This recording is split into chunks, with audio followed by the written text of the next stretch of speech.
Okay, so today is the birthday of Giorgio Grassi, the Italian architect, and let's talk a little bit about him and about his work. So Giorgio Grassi, born in 1935, but I learned that he was actually born on October 27th, is one of Italy's most important modern architects and part of the so-called Italian rationalist school, also known as La Tendenza, associated most famously with Carlo Aimonino and Aldo Rossi, that emerged in Italy in the 1960s.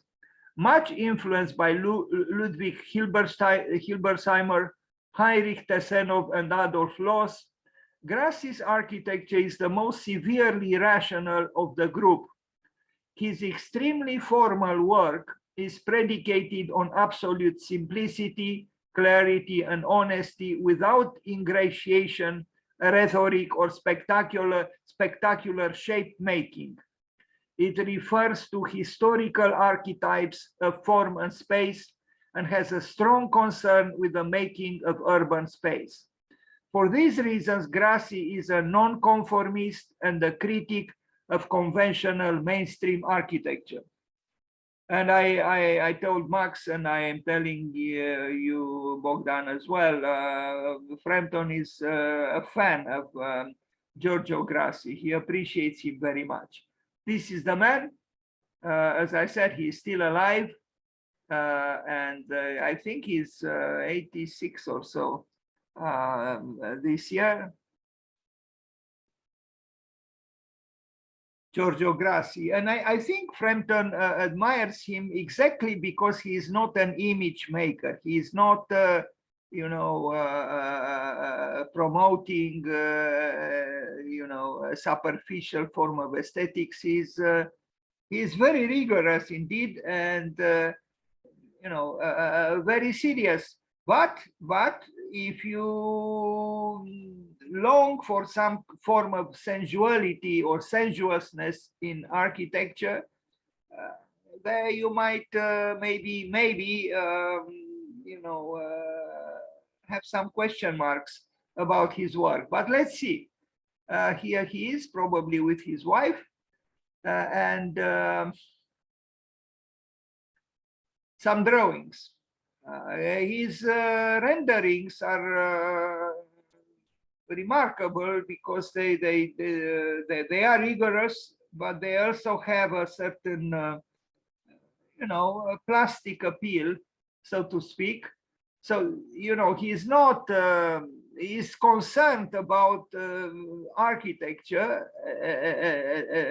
even almost about the constructed architecture, the truthfulness of building. That's why Heinrich Tessenov was mentioned, because Heinrich Tessenov, a German architect worthy of our attention as well, he was very strict, but also with a touch of sensitivity. But the strictness, I don't know. I mean, yes, explicitly you would say he's a rationalist, but these words are a little bit problematic. Sometimes an exacerbated reason could meet its opposite, because opposites do meet. But you see his drawings, I mean, these are almost, made for a manual of how to build. They are didactic. These are didactic drawings, but because of the color, they almost have an artistic quality as well. So things are not so easy, but I like his drawings. They are not like Aldo Rossi's drawings. Aldo Rossi was more of a lyricist, although Aldo Rossi also had objectivist ambitions, but of a different kind than Giorgio Grassi.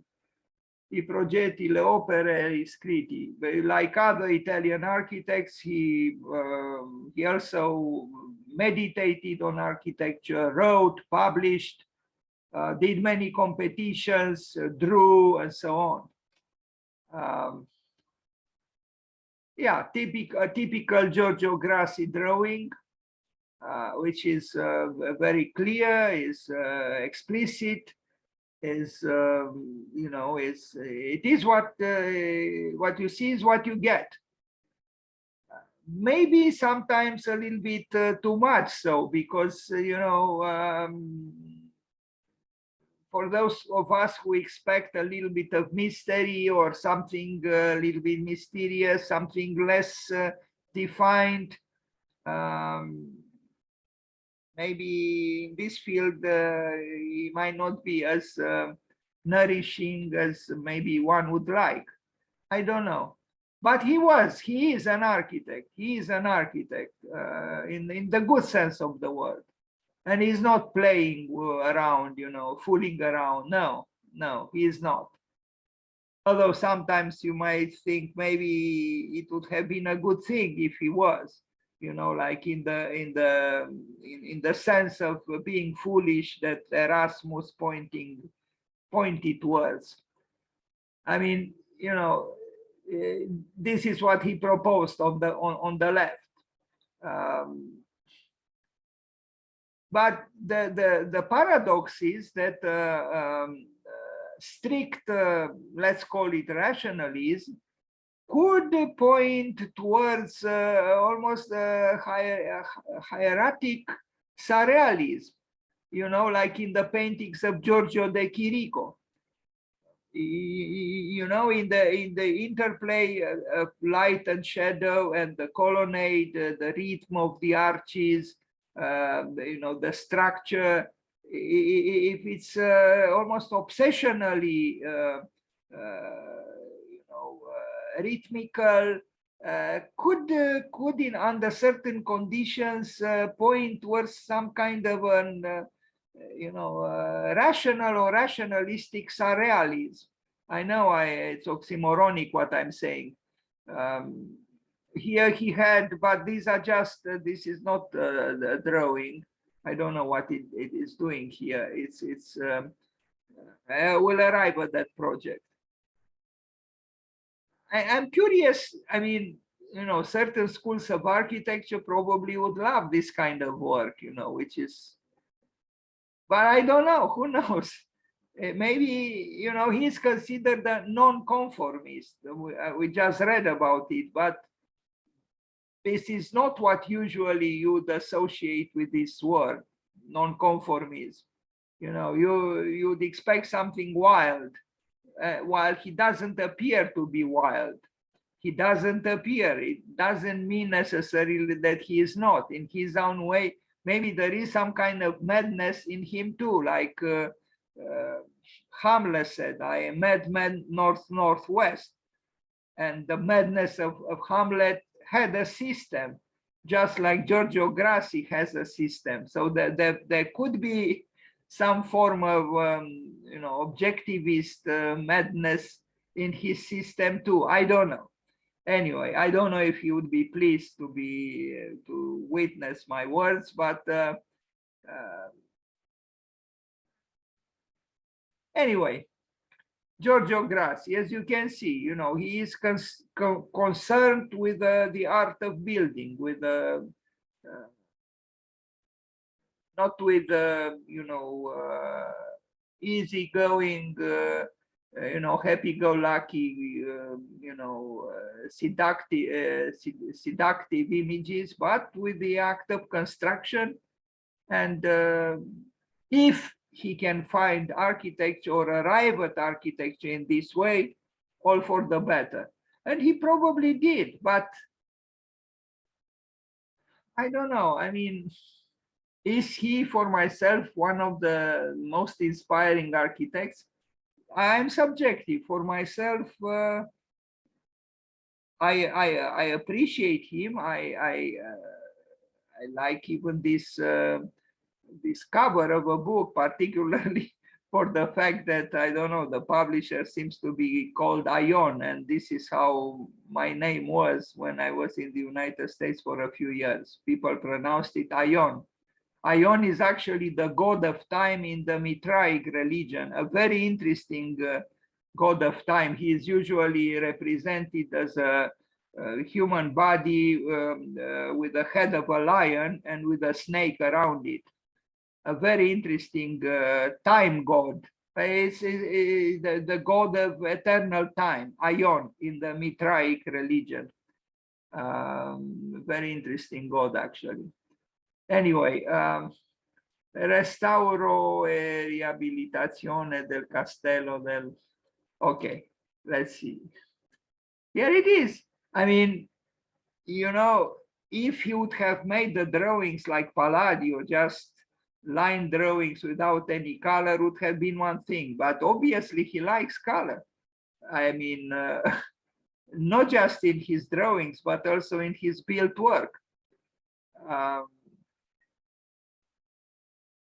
I also like the fact that he doesn't use perspective, you know, just like Palladio. And I recommend you a book which I'm just discovering, and I bought several actually because they are so cheap at, you know, Târgul Cărții or other second-hand bookstores that, you know, like 2 lei, 2.99, 3 lei, or even 2 leis. It's actually a very good book for architects, and not only architects.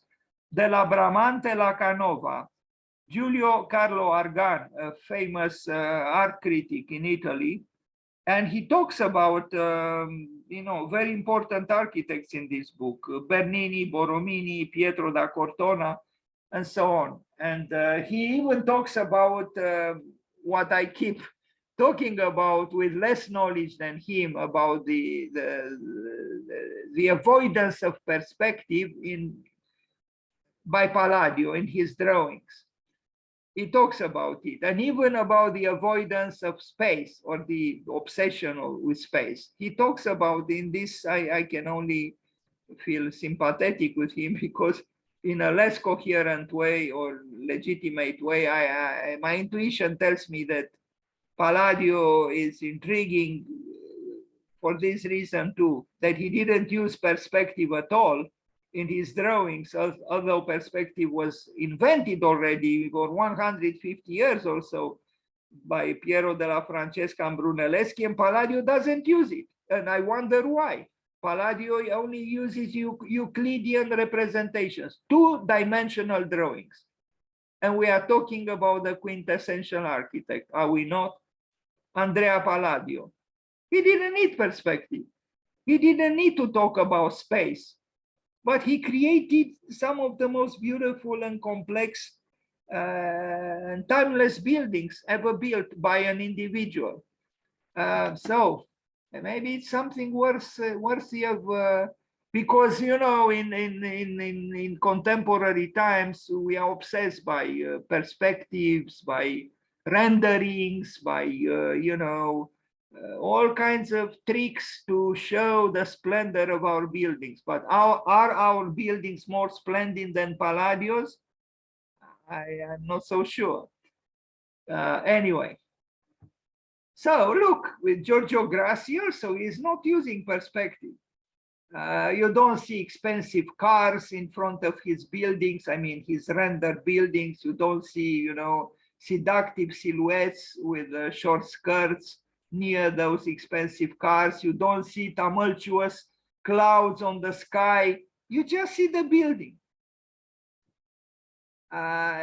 He's not a trickster. He's not trying to trick us, you know, with because I saw so many projects, you know, in the architecture school where the building was worthless, but the rendering was dramatic, you know, as I said, with a Ferrari or Maserati talking about Italy in front of the worthless building.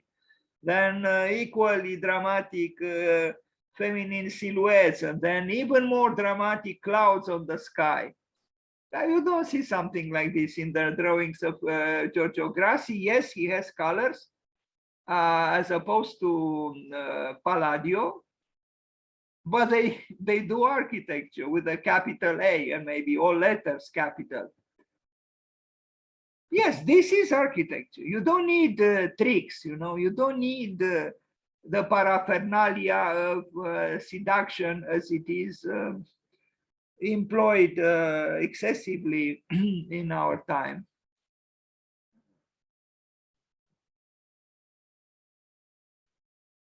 And some of his drawings are even that don't leave you indifferent, I think, aesthetically or artistically. I think they are good, even aesthetically. He's a maker, a builder with a certain sensitivity. Yes, at one point, maybe one could get a little bit tired about these square windows, all equidistant on all sides of the building. Maybe. Aldo Rossi employed them too. Aldo Rossi was more speculative, but in a certain way, maybe a little bit more superficial than. But superficiality itself is part of of the creative process.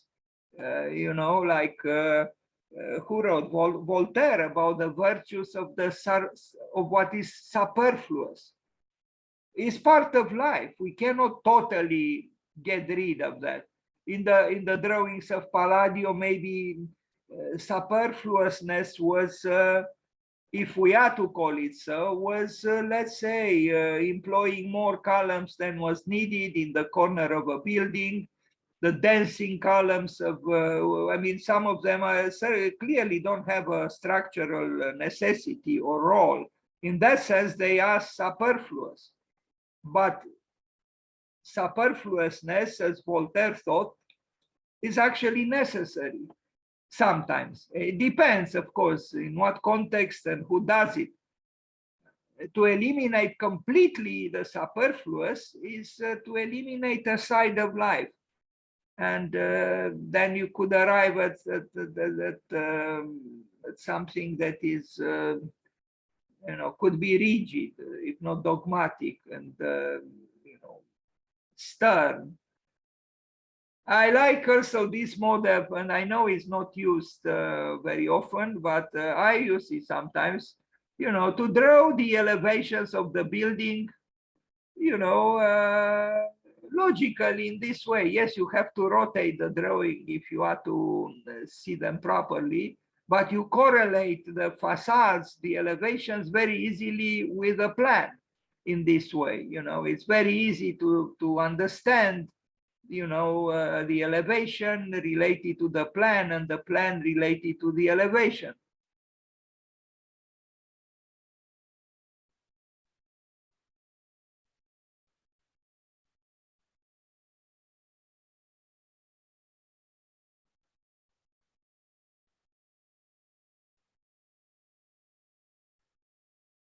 Anyway, we didn't yet arrive at his, but his graphic work is very important because he took part in many competitions. He drew a lot, and so the graphic language of architecture is important for Giorgio Grassi.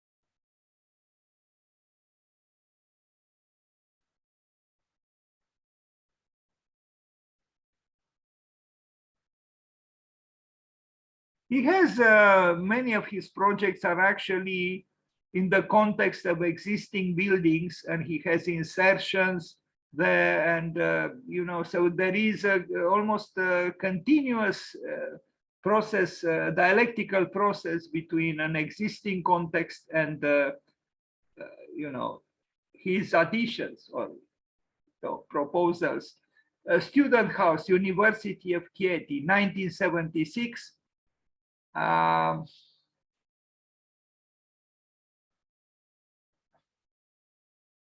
It is architecture, it is. even if you don't like very much, rhythmicity of this sort or regularity.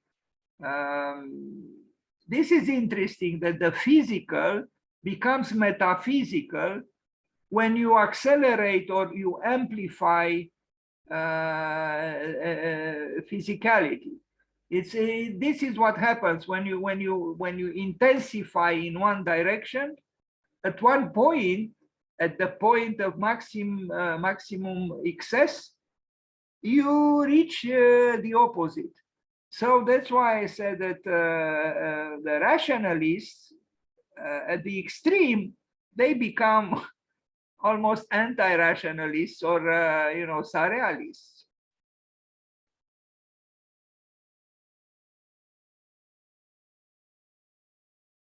I was thinking, by the way, of that famous engraving by Goya, El sueño da razón produce monstruos. The sleep of reason produces monsters. But that title could be also read as not the sleep of reason, but the dream of reason. So you could translate the title of that famous graphic work by Goya in two ways. The sleep of reason produces monsters, or the dream of reason produces monsters.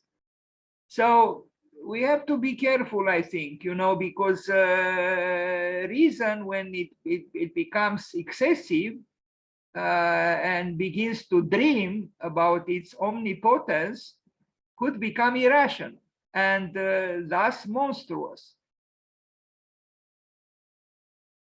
I'm not trying to say here that Giorgio Grassi arrives at monstrosity because I don't actually think he is really excessive. I mean, I still see, first of all, color. No, there is color, there is light, there are the shadows in his drawings. It's just that he believes in clarity, in structure, and I don't think Giorgio Grassi would indulge in a Rococo ornamentation. No, but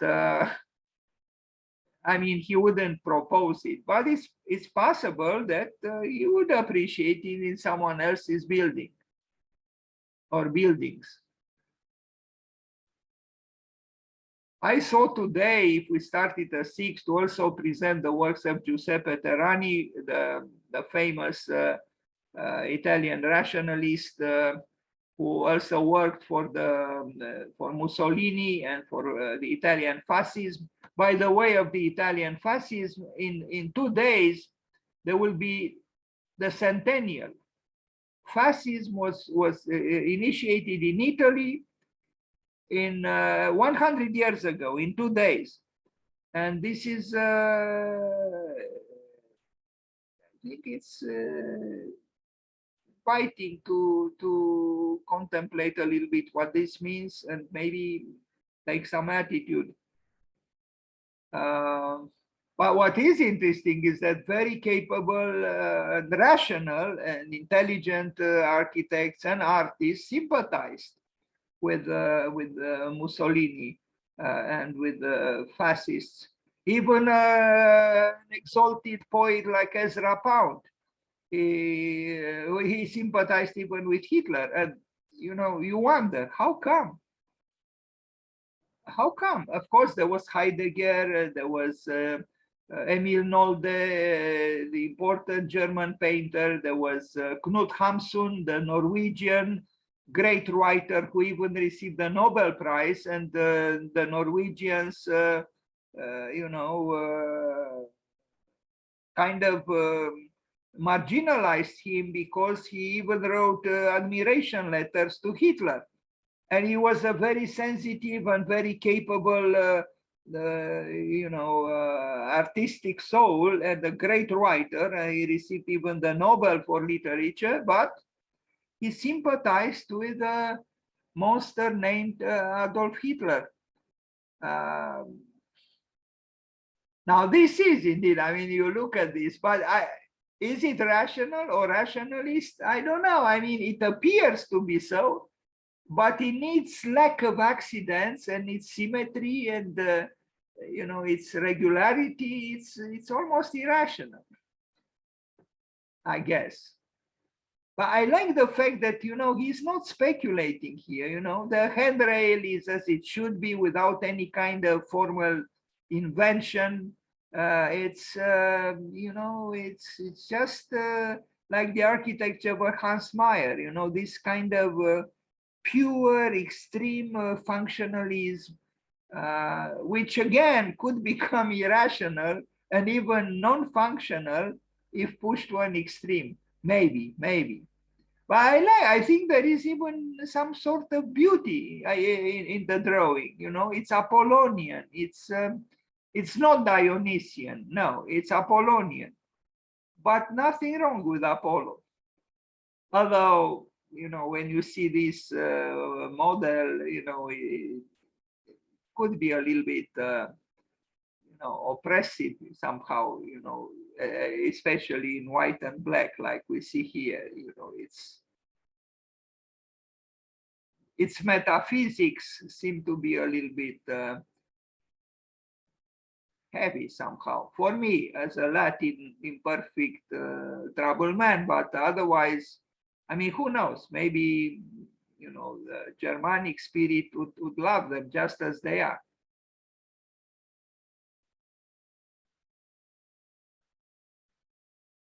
I mean, you look at this building and you could almost say, what is this? What could be its function? Is it a prison? Sorry, Mr. Grassi. No, maybe it's not a prison, but it could be a prison. And he has a certain monumentality, and I'm sure if I saw it, if I was there, I would be impressed. It is architecture, that's for sure. It is architecture. You see the will of the architect here, and yes, architecture is not just about willfulness, it's also about grace, but he seems to believe more in willfulness. I like particularly these photographs with the work during construction when they are not finalized, because the imperfections and the warmth of life is still present, the disorder of life. That's why I like these pictures very much, actually. I would have left it just like this, but of course they were not left like this. I don't know what this is. He built this room, some kind of a gathering room or library or whatever it is. Giorgio Grassi. I used to think, and maybe I still think, that someone who does this kind of architecture is hiding something. You find refuge behind this pristine rhythm, the rhythmicity of this. Everything seems to be in order, but it's very possible that he's a troubled man. And actually, the photographs with him kind of point in that direction. It's like someone who cleans up the sink in the bathroom continuously, in the name of order and having things cleaned up. But it's known in psychoanalysis that if someone does this sort of thing, it's not because that someone is not visited by psychic monsters, but quite the opposite. And when you clean the sink, you actually clean your soul, or so you hope, or so you think. So those who use this strict rhythm, it might be that deep down within themselves, they are not so organized and so strict. They might be very easily disturbed by anything that contradicts the system. But it is architecture, yes. Although, if I look at the building during construction, I kind of like the disorder around it. It's not controlled. But I don't know.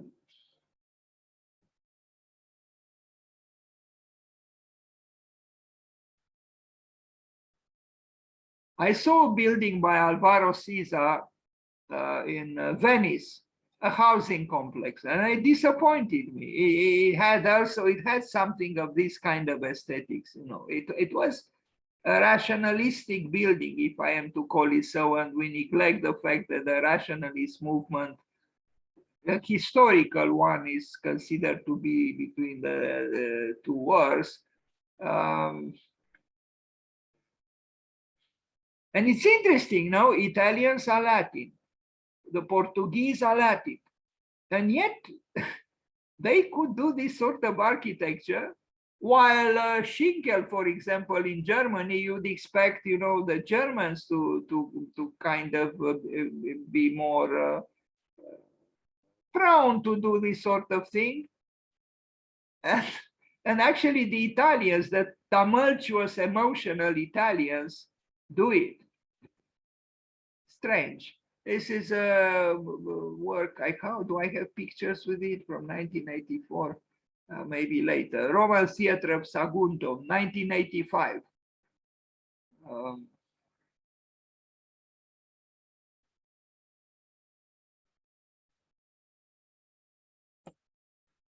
Now, if we look at these drawings, we understand why Frampton loves Grassi and hates Tom Main from Morphosis, because the theatrics of Morphosis are unacceptable to Kenneth Frampton. But I don't know. I mean, maybe a certain form of rhetoric can be found here as well. A different kind than the one promoted, so to speak, by Morphosis. These are very fine drawings. If I had such a drawing, I would gladly put it on the wall.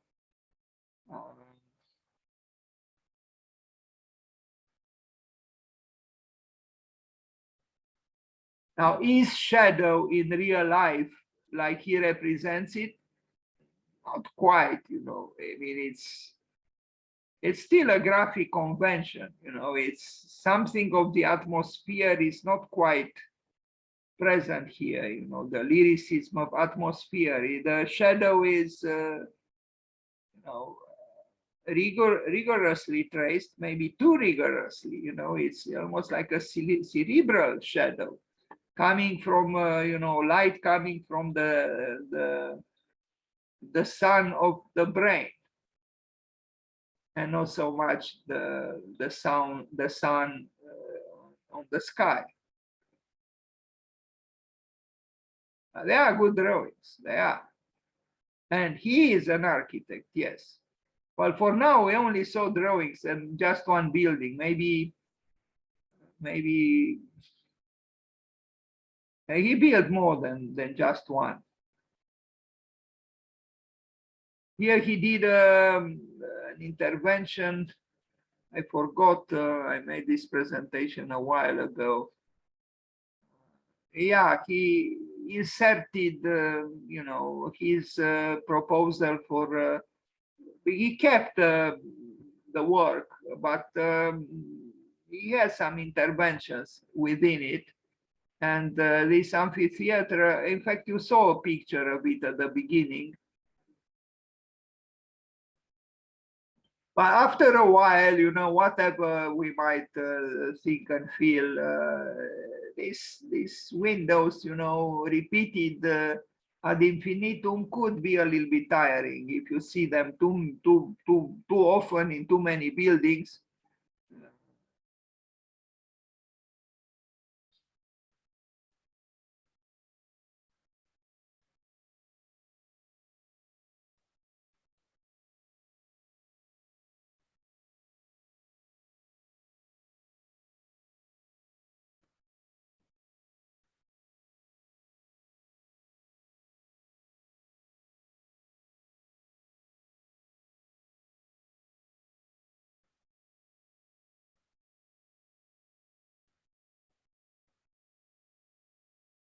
I wonder what Giorgio Grassi thinks of Wolf Briggs with his "let it bleed, let it leak."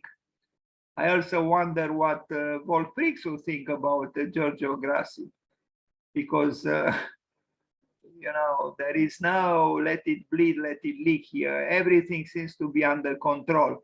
Maybe too much, maybe too excessively.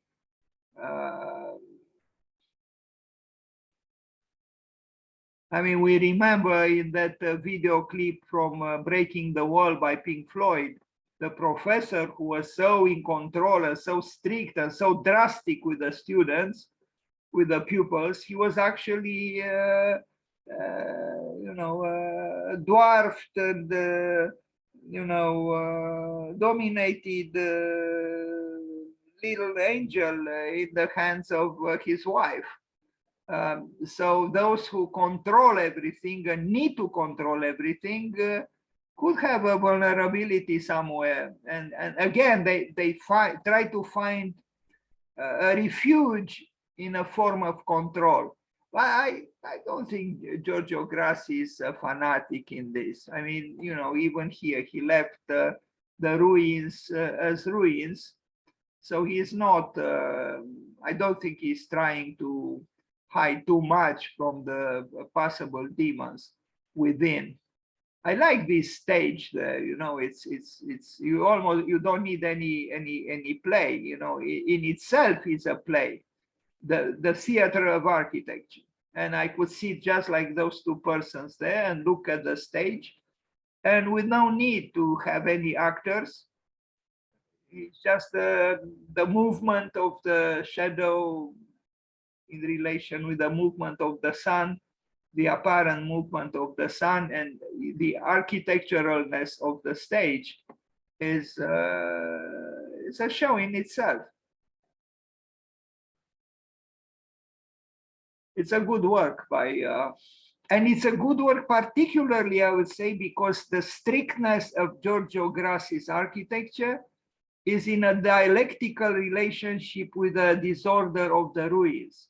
So you have both worlds in a way. You have control, and then you have the lack of control because of the elements, the passage of time, and so on. So there is the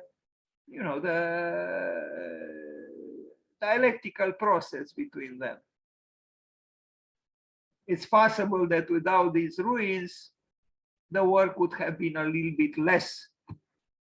But and yes, it was his decision to leave this column like this, you know, or this fragment of a wall like this. You know, he didn't try to hide them away or clean them up or so. No. And this adds something to the work.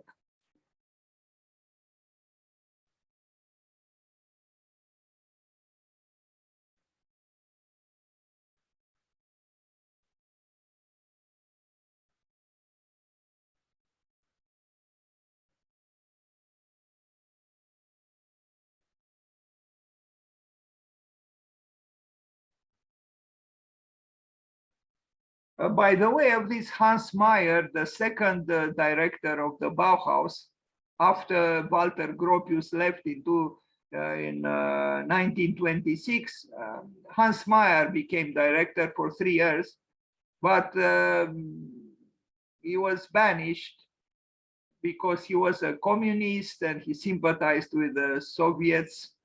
And his architecture was very strict and very functional, almost to the point of,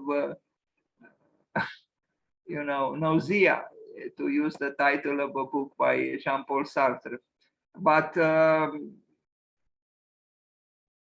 it's still worthy of attention, because I still think that pushed to an extreme, reason could become unreason, and thus irrational. But it's also true, I like paradoxes and I like oxymorons, so maybe sometimes I get blinded by this liking. It's possible. So we see the disorder of the existing city, and we see the work by Giorgio Grassi at the edge of the city on a hill. And I don't know, should art be so coherently clear and I don't know. Building complex at Potsdamer Platz in Berlin, 1993. The drawing in the splendor of its rigorousness. Here are the buildings. I think he built them appropriately in Germany, in Berlin. So very different from the Jewish Museum by Daniel Lipskind, no? Even different from the works of his countryman, Aldo Rossi, who also uses square windows. In fact, it could be interesting to compare Aldo Rossi and Giorgio Grassi.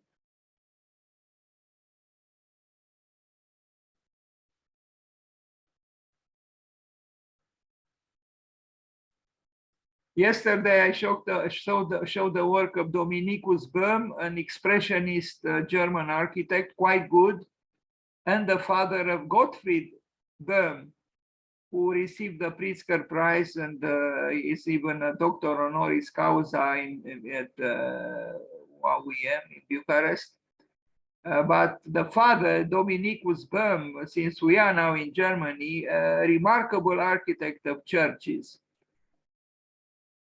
Expressionist churches, but some of them with a maybe less explicit form of expressionism,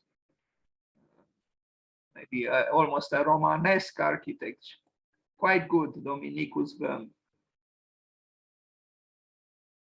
I'm a little bit tired of so many drawings by Giorgio Grassi. Come on, Giorgio, show us the building, please. It's getting late and we didn't see too many built works. And we want to see them because we know that you built.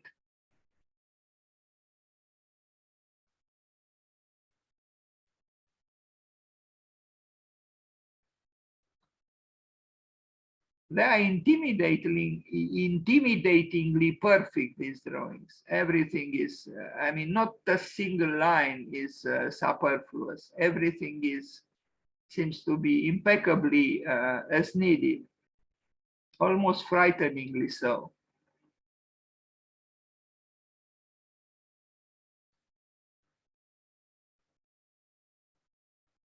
To be honest with you, I'm not sure if I was a lady, if I would have liked to be his wife. I wonder how he is as a husband. Maybe he is very different from the architecture he does. I don't know. Here are the buildings, finally, but the picture is gray.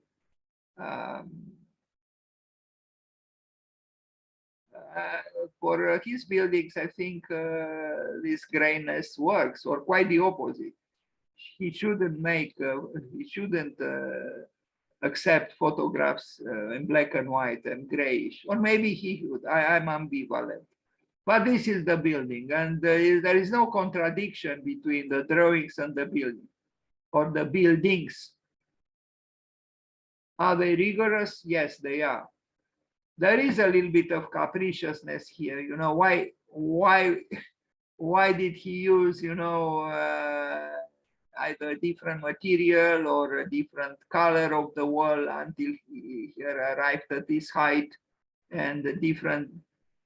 Maybe there was a reason. I mean, not that I need necessarily a reason, but it's a little bit surprising, this kind of you know, almost capriciousness, which betrays the system. But systems, that's why they are in this world, to be betrayed, probably.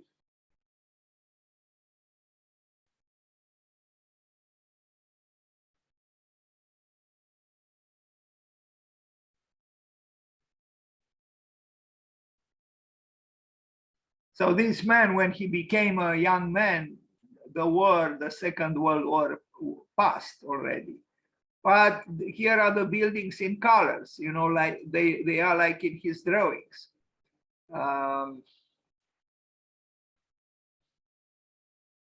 Fortunately for him, there is the tension between the green of the grass and the redness of his buildings. So this amplifies a little bit a sense of dialectics and conflict and life. But I don't know. To be honest, it is not really my favorite type of architecture. I would prefer, for example, Alvarado, who doesn't have such explicit systems.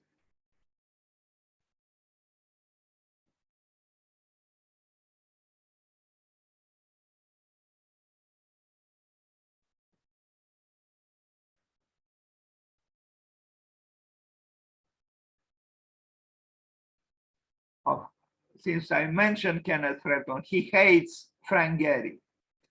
Totally. He hates Frank Gehry. And you understand, if he likes Giorgio Grassi and he hates Frank Gehry, but what is bizarre is that actually Kenneth Frampton likes also Raymond Abraham. And I have L'Architecture d'aujourd'hui here, where he wrote a very poetical text about the drawings of Raymond Abraham. And Raymond Abraham also has kind of a strange or distorted or upside down form of metaphysics. It's maybe one day I will feel tempted to talk about two architects that Frampton likes, Giorgio Grassi and Raymond Abraham.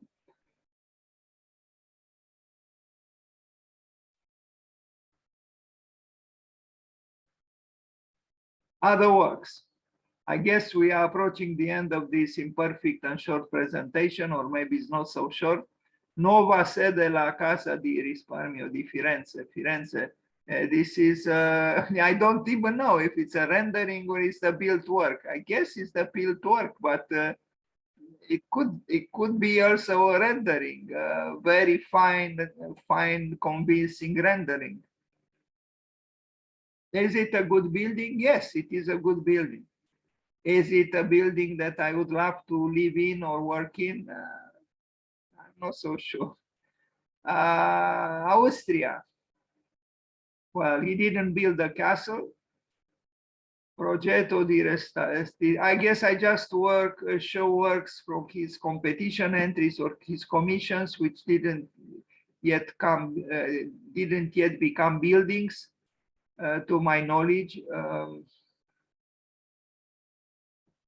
He can easily fill a museum with his drawings, and a large museum. Piazza Garibaldi. I think he could be a little bit tiring, exactly because he's not. I think a work of art should also surprise. I should have something that breaks the rule. And I don't see too much of that in his work. But maybe I'm not a very profound reader of his drawings and his works. I see too much the system, and this system, he's lucky in this case because he's an existing urban context, a historical context, which adds richness to the whole work. But that's not really his work. I mean, there is in the dialogue with what he did, yes, but he's a little bit not passive, but maybe passive too, maybe passive aggressive. Della Cattedrale di Pisa. And here, if he proposed that ornamental work, bravo to him. I was longing for some ornamentation, and here it is. Ricostruzione del Castello.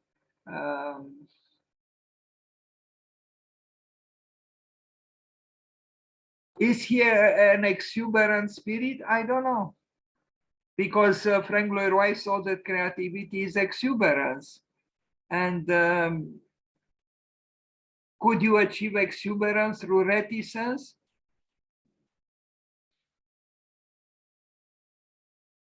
I don't know. Un progetto per Atene, Athens. Of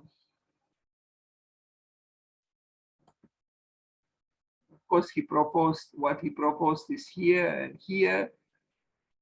maybe something else in between.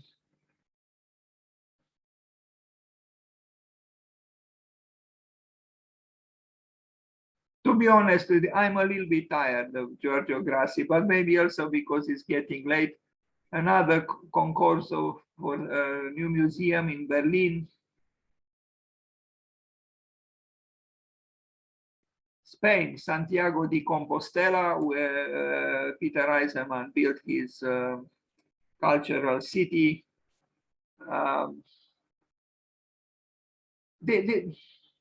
I don't know. I'm not sure. I can swallow too many of his works in one session. It's just repetition, too much repetition, for my taste.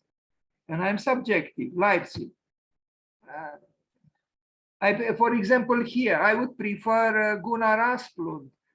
Who yes added an addition to an older existing building, but not. But it's a stiffness here somehow, which turns me off. Eria Garibaldi, Milano. He is an architect, and he is a serious architect. Well, maybe a little bit too serious. Maybe he needs, from my point of view, a little bit of the superfluousness that Voltaire thought was a good thing to have, both in life and in work and in art. Look, is it sure of itself? It appears to be so, but that's why I think it's a shield behind which he hides his insecurities and his vulnerabilities. And this shield is not porous enough. It doesn't have that porosity to communicate properly the contents within with the contents without. It's still like a shield, like a separation. A library. Now, again, if you look back at all his works, they all look kind of the same. It did another biblioteca, another.